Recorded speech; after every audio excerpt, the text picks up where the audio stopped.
Сәлем достар, бүгін сіздермен өте дәмді және дастарханыңызға ерекшелік беріп тұратын самсаның бір түрімен бөлісетін боламын. Видео ұнаса, соңына дейін қарауға кеңес беремін. Самсаға қажетті заттар өте қарапайым, кез келген үйден табылады.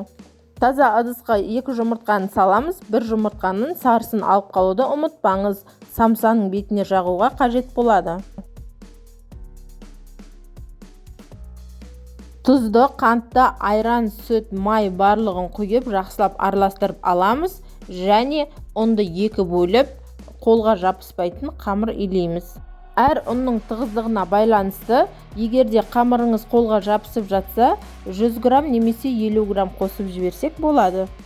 Мен ұнды алдын ала електен өткізіп алдым және ұнға разрыхителді қосып жібердім. Достар, егерде мен каналыма тіркелмеген болсаңыз, каналға тіркеліп, пікір қалдыруды ұмытпаңыз, міндетті түрде оқитын боламын. Алдағы уақыттарда қолжетімді рецепттерден видеоларды көргіңіз келсе, колокольчик белгісін басып қойыңыз. Қамырды 10 минуттай илеп, иін қандырып, жарты сағатқа демалдырамыз. Қамыр дайын болғанша начинкасын дайындаймыз. Пиязды майдалап турап алып, үстінен сиырдың етін қосамын. Дәміне қарай тұз, бұрыш қосамыз. Начинкасы әркімнің өз қалауы. Картошка немесе асқабақ қоссақ та болады. Алған қамырды алып, ұндап 2 бөлікке бөліп аламыз және әр бөлікті майдалап 40-45 граммнан көз мөлшермен бөліп шықтым. Осылай барлығын бөліп шығып, видеодағыдай домалақтап шығатын боламыз.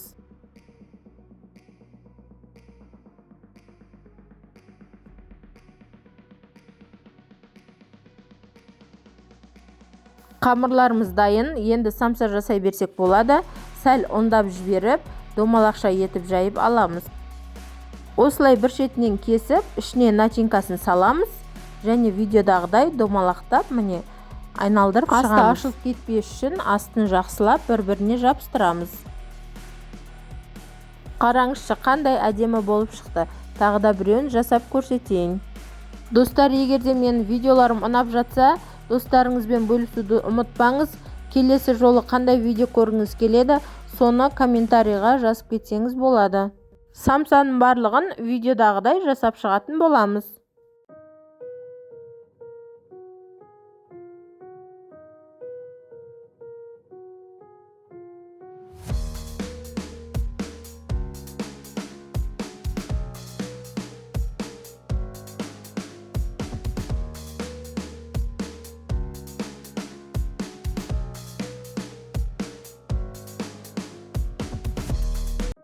Самсаны толығымен жасап болдық. Жұмыртқаның сарысына 2 ас қасық сүт құйып, жақсылап араластырып, бетіне жағып шығатын боламыз. Үстінен кунжут немесе мак себуге болады. Алдын ала қызып тұрған пеште 180 градуста 40 минутта пісіріп аламыз. Міне біздің самсамыз дайын. Міндетті түрде жасап көріңіз. Өте дәмді, дәмі ерекше, түрі де әдемі. Келген қонақтарыңыз таң қалатыны сөзсіз. Ас болсын.